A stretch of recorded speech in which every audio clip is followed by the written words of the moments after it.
everyone, and welcome to the briefing room. I'm Kimberly Brooks, and I'm filling in for Devin Dwyer today, but not to worry because I'm going to be with Terry Moran, the senior national correspondent, throughout this half hour. We've been following some breaking news overseas, a ceasefire agreement between Turkey and Syria and the Kurds. The president just weighing in. But first, breaking news in Washington, an explosive briefing by President Trump's acting chief of staff, Mick Mulvaney, and we want to listen to what he said about Trump's call with the Ukraine, so take a listen. You were directly involved in the decision to withhold funding from Ukraine. Can you explain to us now definitively why? Why was funding withheld? President Trump is not a big fan of foreign aid. Never has been, still isn't. Doesn't like spending money overseas, especially when it's poorly spent.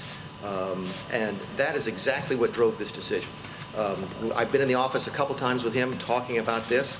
He said, look, Mick, this is a corrupt place. Everybody knows it's a corrupt place. I don't want to send them a bunch of money and have them waste it, have them spend it, have them use it to line their own pockets. So those were the driving factors. Did he also mention to me in the past the corruption related to the DNC server?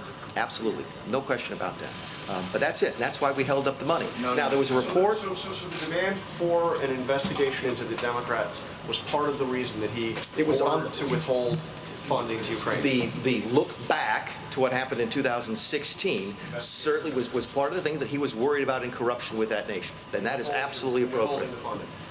Yeah, which ultimately then flowed. But to be clear, what you just described is a quid pro quo. It is funding will not flow unless the investigation into the Democratic server happens as well. We do that all the time with foreign policy. And I have news for everybody. Get over it. There's going to be political influence in foreign policy. I'm talking to Mr. Carl. That is going to happen.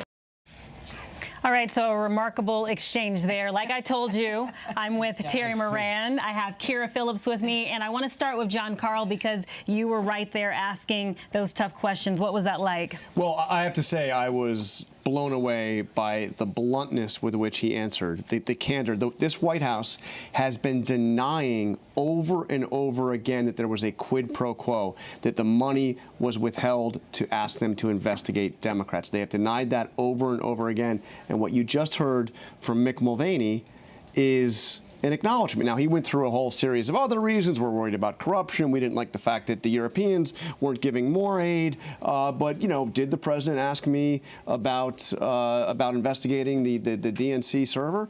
Yes. And that's when I said, wait a minute. So you're saying that was a condition? And he said yes. Mm-hmm. And then when I said point blank, you're talking a quid pro quo, you just saw. He says, I mean, the answer was something else. Get over it. Yeah. I want to ask you guys, though, because he said the DNC server. He didn't say anything about Joe Biden. And does that make a difference? Oh, yeah. It was like he was doubling down and talking about the 2016 election and the DNC server. But then he said it had nothing to do with the Ukraine call and Zelensky and finding out dirt on Joe Biden. Yeah, so he said, because there was a very good follow-up question that was asked after that by Isha Roscoe of NPR. What about Joe Biden? Did he bring up investigating Joe Biden? And I thought his answer was very interesting because what he said is the president didn't bring that up with me. Mm-hmm. Basically, it was as far as I know. You know, Joe Biden wasn't part of the quid pro quo. But remember, this is a question about whether or not the president, well, there's a couple questions. And the one that we already had an answer to, did the president ask a foreign leader to investigate a political rival or political rivals? The answer we already know is yes. He's admitted that. He's acknowledged that. The second question, which, by the way, you wouldn't even need to have a yes or a no to go through with the impeachment inquiry. I mean, Democrats have been clear that the problem they see is actually asking a foreign government to help in a campaign, period. Right. But the question that would make it even a more explosive issue is, did you withhold military aid that had been approved by Congress? Did you withhold that aid, saying you first wanted to see an investigation go forward? And that's what you saw Mulvaney answer. Now, not an investigation into Biden, but an investigation into Democrats. And Terry, your thoughts? Well, first, a round of golf applause for John Carl. That was very well done. That was very nicely done.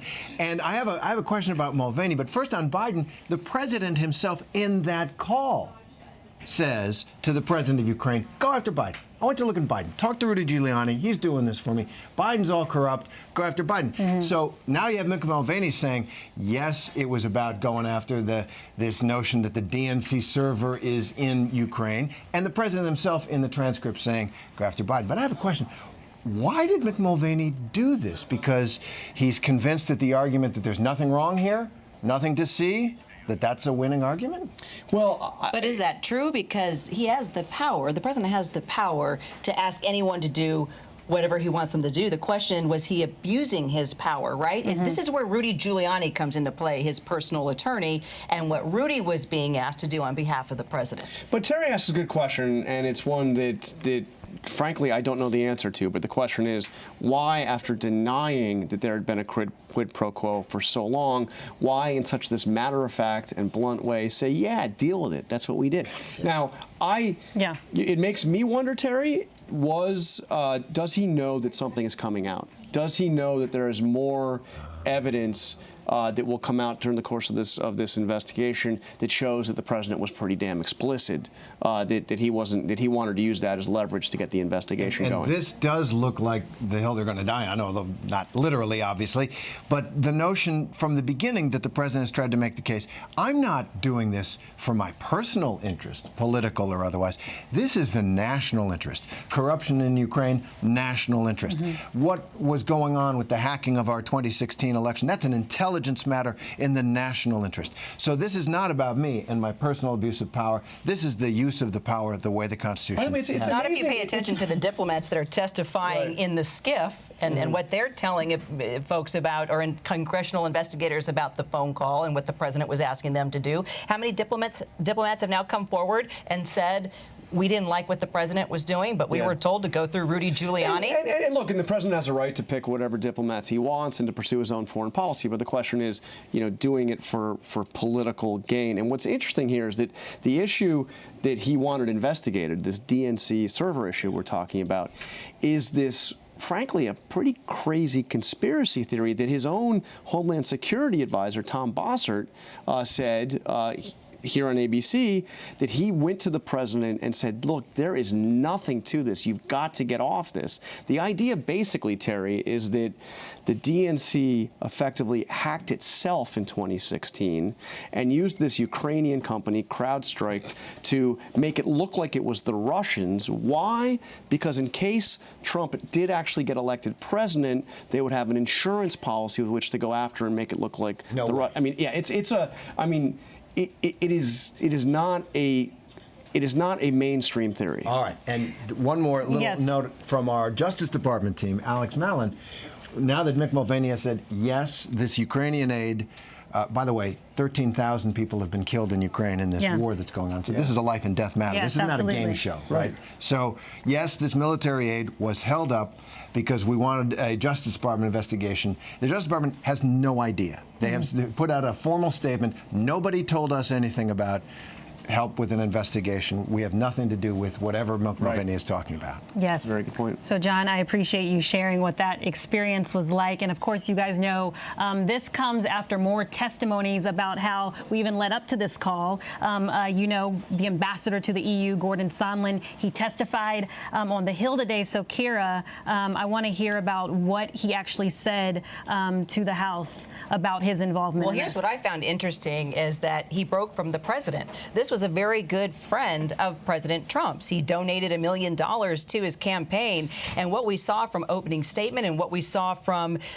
so far, what we're getting out of the testimony, is that he completely disagreed with what the president was doing. And he said here in his opening statement, this is what he said to congressional investigators, let me state clearly, inviting a foreign government to undertake investigations for the purpose of influencing an upcoming U.S. election would be wrong. Withholding foreign aid in order to pressure a foreign government to take such steps would be wrong. I did not and would not ever participate in such undertakings. In my opinion, security aid to Ukraine was in our vital national interest and should not have been delayed for any reason. That falls right into what you were just saying about the aid. Yep. And he does, however, also say that he wasn't told about any quid pro quo. But what I see in this and in a lot of the diplomats who've testified is everybody who got any whiff of this right? They knew it was radioactive.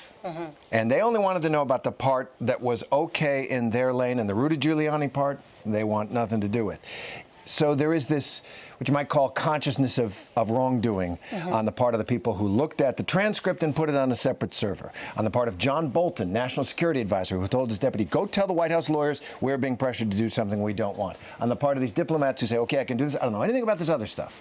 It adds up to something that even Trump's allies and friends and fundraisers felt bad about. And I think that's one of the takeaways from Gordon Sondland's testimony today. And what do you guys think of this? Because the White House has been trying to keep everyone from testifying. And of course, the House is not working. They've had to subpoena everyone. That is crumbling. So it's what does working. this mean going forward with all of these people coming forward and cracking holes into the White House's defense here? Well, Terry and I were talking earlier. We think it will probably lead to impeachment. Will he be removed from office? No, but very, very likely that it will lead to impeachment because, this he has the power versus did he abuse his power? Was he doing anything illegal? Was the president doing anything illegal? Was he doing anything that was unconstitutional? That's what congressional investigators are still looking at. And I think it also speaks to how serious this is. Look, you look at the polls. I look at do people want to impeach or not want to impeach? What I sense in the movement in the public is people get how serious this would be if this is true. And they're leaning into this story. They want to know more facts. They don't want a quick rush to judgment, but they also don't want it swept under the rug. They realize that something like this, if there's a private foreign policy being run by Rudy Giuliani, perhaps for the benefit of the president, people understand their Constitution, and they realize that it would be very serious if the evidence pans out in that direction. All right, I want to thank Kira Phillips for joining us with the updates there. And guys, we're going to move on because there's another major story out of the White House. Breaking news that there was a ceasefire in that Turkish operation against the Syrian Kurds who fought alongside the U.S. To fight ISIS, an operation that President Trump greenlit himself, and he weighed in on it earlier. So take a listen. This is an amazing outcome. This is an outcome, regardless of how the press would like to damp it down. This was something that they've been trying to get for 10 years. You would have lost millions and millions of lives. They couldn't get it without a little rough love, as I called it. I just put out. They needed a little bit of that at the beginning. And then everybody said, wow, this is tougher than we thought. All right, so I want to go to straight to Connor Finnegan at the State Department. Connor, the U.S. is calling this a ceasefire, but what did the U.S. and Turkey actually agree upon today? Kimberly, I think this is actually more of a win, really, for Turkey. We've just gotten the text of this agreement between the U.S. and Turkey after over 5 hours of negotiations between Vice President Pence and Turkish President Erdogan. And in particular, this is a 120-hour, a 5-day pause in Turkey's operations in northern Syria. During that time, the SDF, the Syrian Democratic Forces, which, as you said, were backed by the U.S., fought alongside the U.S. in the fight against ISIS. They will be forced to be withdrawn from that territory. They'll be forced to disarm during that time period as well. And if that happens, then Turkey says it will halt its operations. Now, it's really important to understand that's exactly what Turkey has sought this entire time. They essentially get 3 things that they have wanted for the last week. First, they want to control this territory 20 miles deep into Syria and have their troops patrol it. They want no Kurdish forces to be in that area. And then ultimately, they wanted no U.S. sanctions. The White House had announced on Monday that the Treasury would sanction 3 senior Turkish officials, 2 Turkish government ministries. And as part of this agreement, if it is implemented all the way, the U.S. says that they will not implement those sanctions. What's unclear at this point in time, however, is whether or not the Kurds themselves will agree to this. They were obviously not part of these negotiations between President Erdogan and Vice President Pence.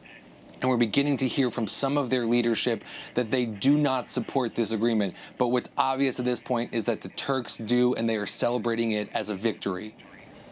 All right, Connor Finnegan right there at the State Department. And Terry, I just want to come to you because what does this mean on the ground there? You know, that all of these things have rolled out so fast. You know, first President Trump's giving the green light, and then the invasion happens, and now there's a ceasefire and people have died. Like, what does this mean on the ground? Well, as Connor says, it's a huge victory for Turkey, but let's think about the Kurds for a minute. I've spent time in Syria, northern Syria, and with Kurds in Syria and Iraq. These were our allies, right? They fought and died with us under our direction and that ground that they're giving up now, that we're telling them, you got to get out of there. You got to lay down your arms and you got to get out of there. 11,000 of them died to defeat ISIS on that ground, right? And to protect our own families, the families of Christians and Yazidis in that part of Syria. We are now telling them, sorry, we're abandoning you, and you got to get out. And we're going to leave you to the tender mercies of the Turks, who are their sworn enemies, right? This will damage American credibility in the region going forward. And it is also a tragedy for the Kurdish people, who've seen a lot over time. But, as the president says, if it works, it will stop the fighting. And there was this unfolding humanitarian catastrophe there that, by awarding victory to Turkey, maybe it'll stop it. Yeah, and I think we cannot lose sight of the fact that it is a humanitarian crisis. When you look at the images of the kids and the families that are displaced, I mean, it's real severe consequences. It is. You know, Syria is a place I've been to a bunch of times, engulfed in civil war for 8 years, a kind of hell on earth. And the president says, if they stop this fighting, maybe it'll get better. But the cost of that is very, very high for the Kurdish people. Yeah. So, as you guys know, there's a lot of things going on in Washington. The impeachment investigations dominating the news so much that sometimes we forget about other stories that are just as important. Like, there's children still caged at the border, and there's still mass shootings that people are trying to grapple with, which brings me to Parkland. If you remember, 17 kids losing their lives in that mass shooting on Valentine's Day in 2018. And our next guest are Tom and Gina Hoyer, their son Luke. How are you doing? We're so happy that you're here. Your son Luke was one of those teens. Yeah, so one of the things I want to ask you, you know, when you experience something like this, I mean, we haven't gone through this, but we know that grief is not a linear process. How are you guys in this moment standing with us right now? You know, we're hanging in there. We're stronger today than we were, a year ago. But I wake up every morning hoping that it's not true. So every day is a new day to learn how to live without our son, which we thought we would never have to deal with. And Luke was our third child and our surprise baby. So we used to sit and I would laugh and go, you know, what would we do without him? And never in my whole life did I think I would have to be living that statement. Yeah. And the reason you guys are with us today is because you were able to talk to some senators on Capitol Hill, because you guys are with Stand with Parkland, an organization. So if you can just tell us about that. Yeah, what are you doing? Yeah, sure. So Stand with Parkland is a group of the families, those deceased, those that were killed on Valentine's Day 2018, who've banded together to try and find some common ground to move something forward, right? It's a pretty complex situation for us. There's a lot of things that failed us that day. And there's no simple solution, you know, so we have a set of solutions.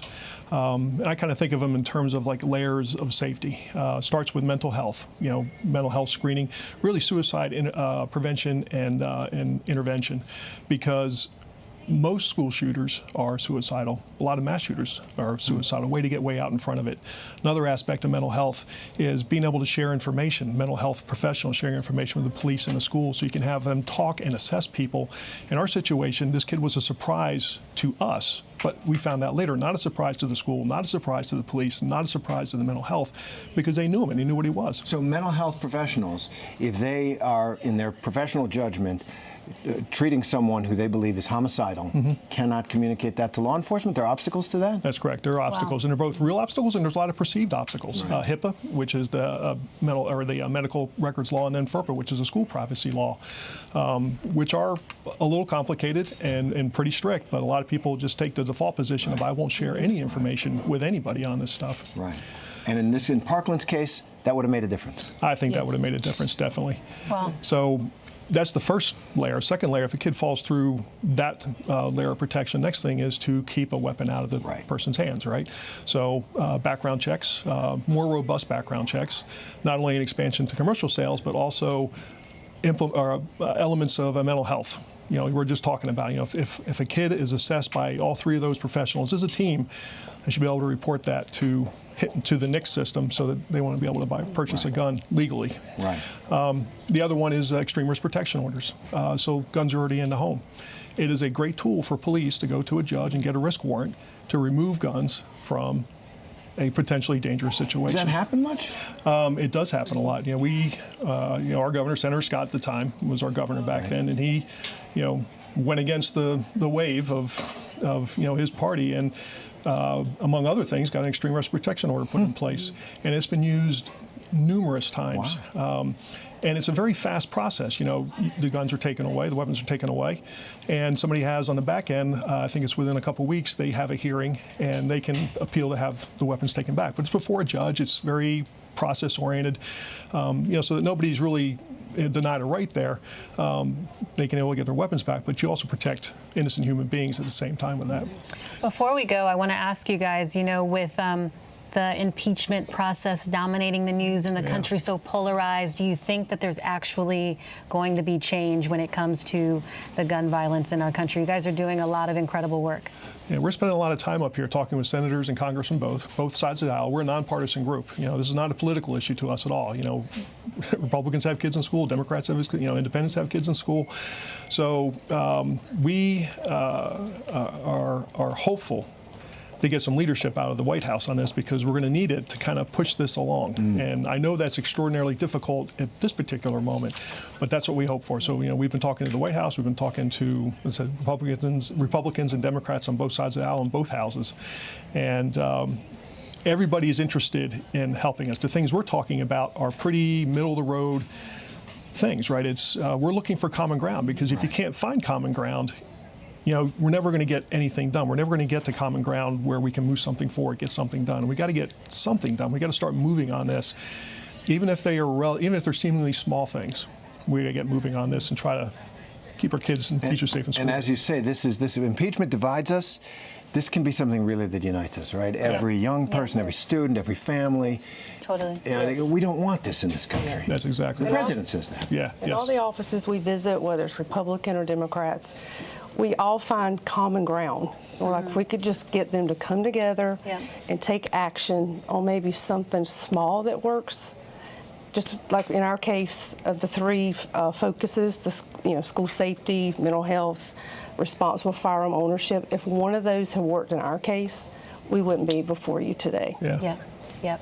Tom and Gina Hoyer, we appreciate you being with us today. Thank you so much. Thank you for having us. Nice meeting you guys. Yes, thank you so much. We appreciate it. Yes. Good luck. Yes. Thank you.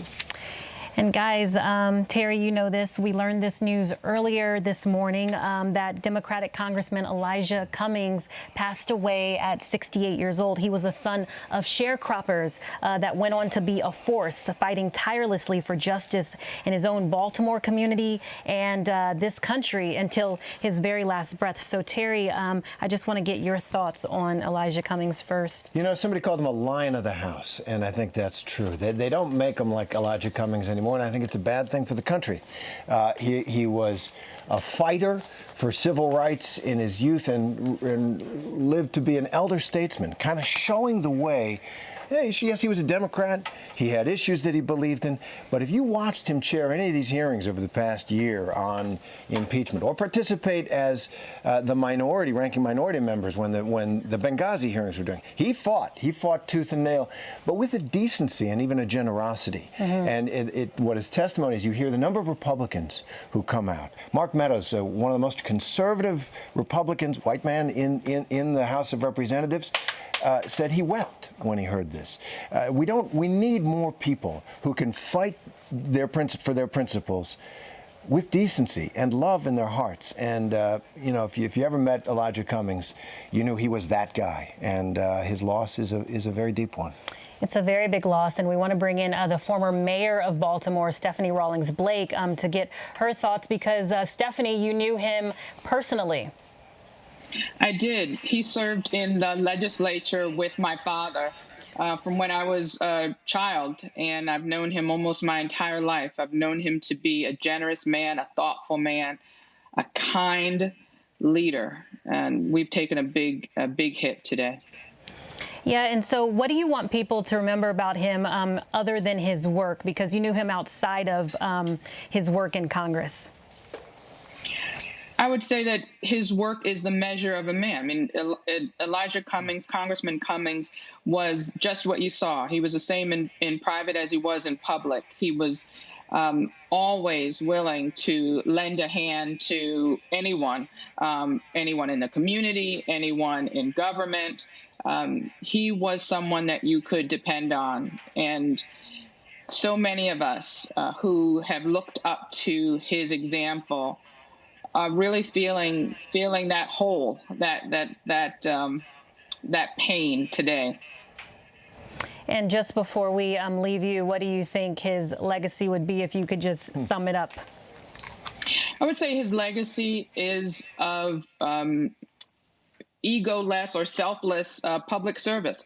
He was so focused on the next generation. He was clear about what his purpose was, that he was here to make a difference in the lives of children he would never meet. And he did that up until his last breath. All right, Stephanie Rawlings Blake, the former mayor of Baltimore, thank you so much for being with us during this time. Yeah, so we appreciate it. And Terry, you've been holding it down with me this entire half hour. Great that you're here. Yes, what do you... We always talk on across the cameras. We it's great to be with yes. you. What do you think of all of this news, covering all of this stuff? It's crazy. It is great. Look, it's exhausting in some ways. Somebody says it's like drinking out of a fire hydrant, and it kind of is on some days. But actually listening to our guests talking about Parkland, you know, you realize it's a big country. There's a lot of things going on in the country. We can get this tunnel vision here and get all wrapped up into it.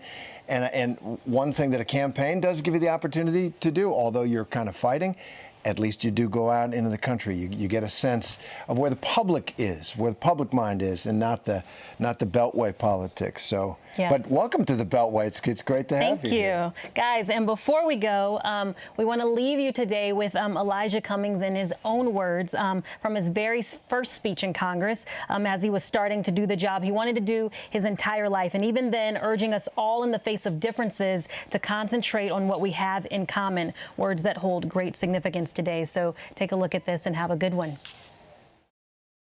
So often we in public life forget that we are very fortunate to come upon this earth and have an opportunity to serve. So often we forget because we get so caught up in our battles and our struggles that so many people wish they could have the problems we have. And so I'm just a happy man. Our world would be a much better world and a much better place if we would only concentrate on the things we have in common instead of concentrating on our differences. It's easy to find differences, very easy. We need to take more time to find common ground. There's a poem that Parent Mitchell said many years ago that I say sometimes 20 times a day, and it's a very simple poem, but it's one that I live by. It says, I only have a minute, 60 seconds in it. Forced upon me, I did not choose it, but I know that I must use it, give account if I abuse it, suffer if I lose it.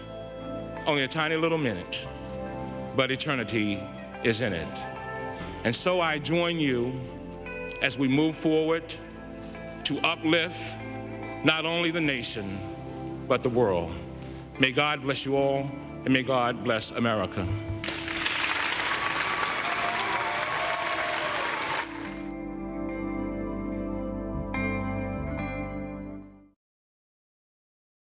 ABC News. Straight